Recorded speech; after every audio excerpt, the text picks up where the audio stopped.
All right, my little scholar. Hop in. How was the intellectual jungle that is fifth grade today? Any groundbreaking discoveries or perhaps a new species of cafeteria mystery meat? Dad, you're so silly. It wasn't jungly at all. Well, maybe a little.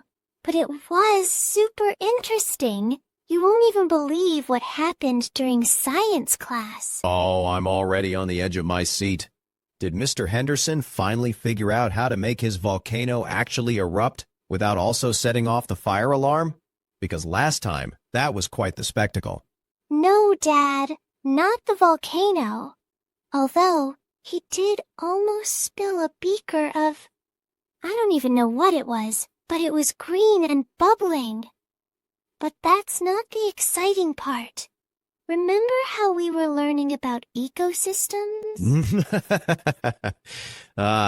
Ecosystems. A delicate balance of life, where the mighty lion eats the gazelle, and the gazelle eats the grass. And sometimes the mighty fifth grader eats her packed lunch. Exactly. So, we were supposed to bring in examples of consumers and producers. And guess what Ashley brought? She brought this gigantic plant, like almost as tall as me, for a producer. And then, for a consumer, she brought her little brother's pet hamster. Wait, she brought a hamster to school? In a cage, I hope? Not just, running wild in the classroom, looking for a smaller ecosystem to conquer? Yes, Dad, in a cage. Oh my goodness. But the funny part was, the hamster, its name is Mr. Nibbles, right? And Mr. Nibbles was supposed to be showing us how a consumer eats. So Ashley put a tiny piece of carrot in his cage, and he just sat there, staring at it, for like 5 whole minutes. Mr. Nibbles, a true artist, refusing to perform on cue. He sounds like a method actor in the hamster world. Did he eventually deign to nibble? Eventually, after everyone started giggling. And then Mrs. Davis, she got all flustered because she was like, "Oh, Mr. Nibbles, you're not cooperating." But then he grabbed it with his little paws and stuffed his cheeks, and it was the cutest thing ever. Sounds like Mr. Nibbles stole the show. I bet he got a better grade than Ashley for sheer dramatic effect. And what about you, my little ecosystem expert? What did you bring in? Well, I brought the basil plant from the kitchen window, because it's a producer, and it smells so good. And for a consumer, I just drew a picture of our cat, Mittens, chasing a toy mouse. Mrs. Davis said it was very creative, and I got an A. An A for artistic interpretation of Mitten's predatory instincts. Excellent. See, sometimes less drama is more. Though Mr. Nibbles certainly made an impression. He really did. Oh, and then during lunch, guess who spilled their entire carton of chocolate milk all over the table? Guess. Let's see. Was it the quietest kid in class who's usually meticulously neat?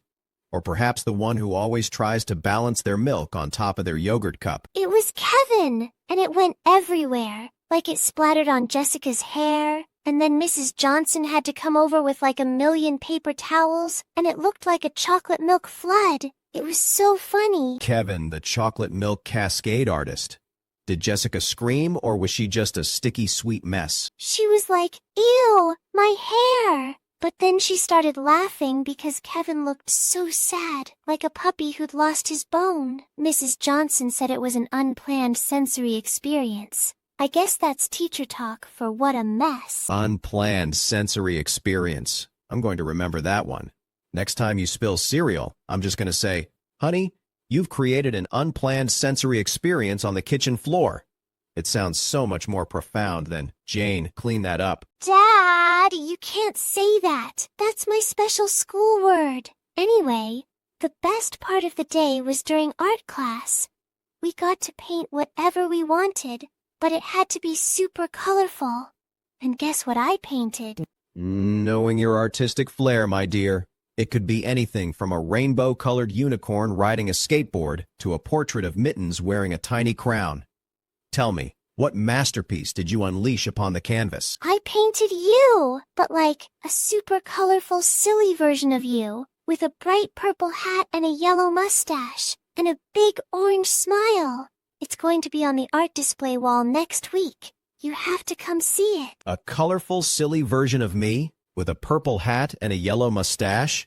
Sounds like a self-portrait from my younger, more experimental days. I am absolutely coming to see it.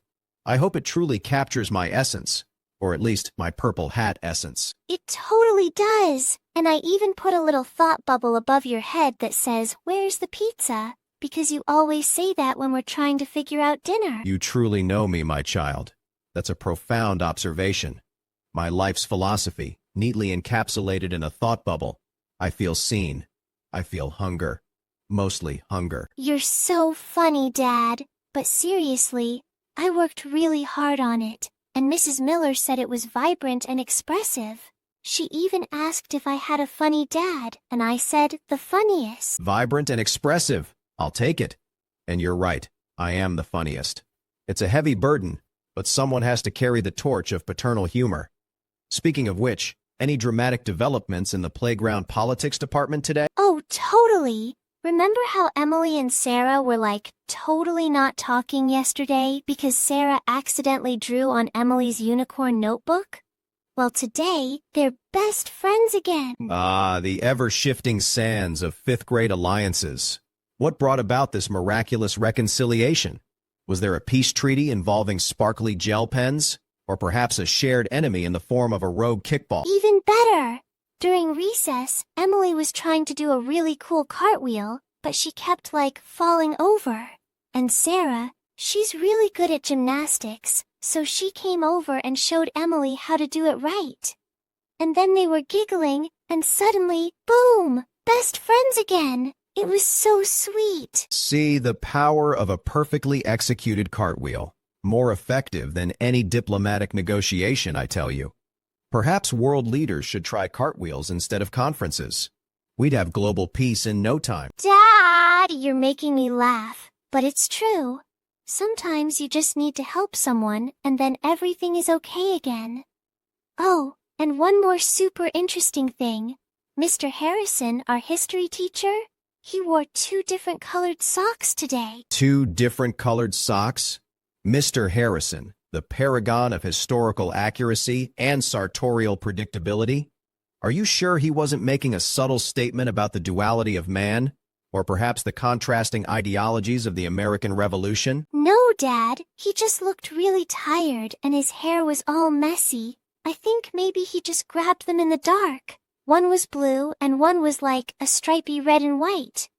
It was hilarious, but no one wanted to tell him. Poor Mr. Harrison, a true hero, battling the forces of early morning sock confusion. Perhaps we should all adopt the mismatched sock look to show solidarity with our weary educators. I could wear a pirate sock and a polka dot sock tomorrow. You totally should, Dad. That would be so cool. And then everyone would know you're the silliest dad. But in a good way, you know? Like fun silly, not embarrassing silly. Ah, the fine line between fun silly and embarrassing silly. A tightrope walk I perform daily, just for you, my darling. So, sounds like a pretty eventful day in the world of Jane. Hamsters, chocolate milk floods, artistic masterpieces, and sock solidarity. What more could a 5th grader ask for? I know, right? Oh, but wait, there was one more thing. During gym class, we were playing dodgeball, and guess who caught the ball and then did a little victory dance? Knowing your competitive spirit, I'm going to take a wild guess and say it was the legendary dodgeball queen, Jane herself.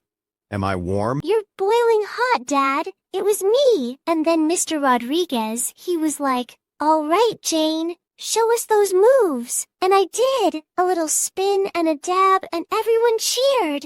It was the best. A spin and a dab. My daughter a dodgeball champion and a dance sensation. Truly, you are a multi-talented force of nature.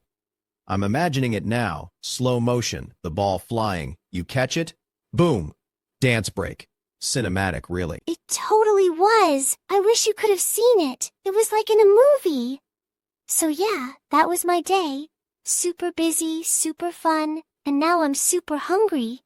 What's for dinner, Dad? Well, after such an epic day, I think we need a meal worthy of a dodgeball dancing, hamster observing, art painting superstar. How about we turn your Where's the Pizza thought bubble into a reality tonight?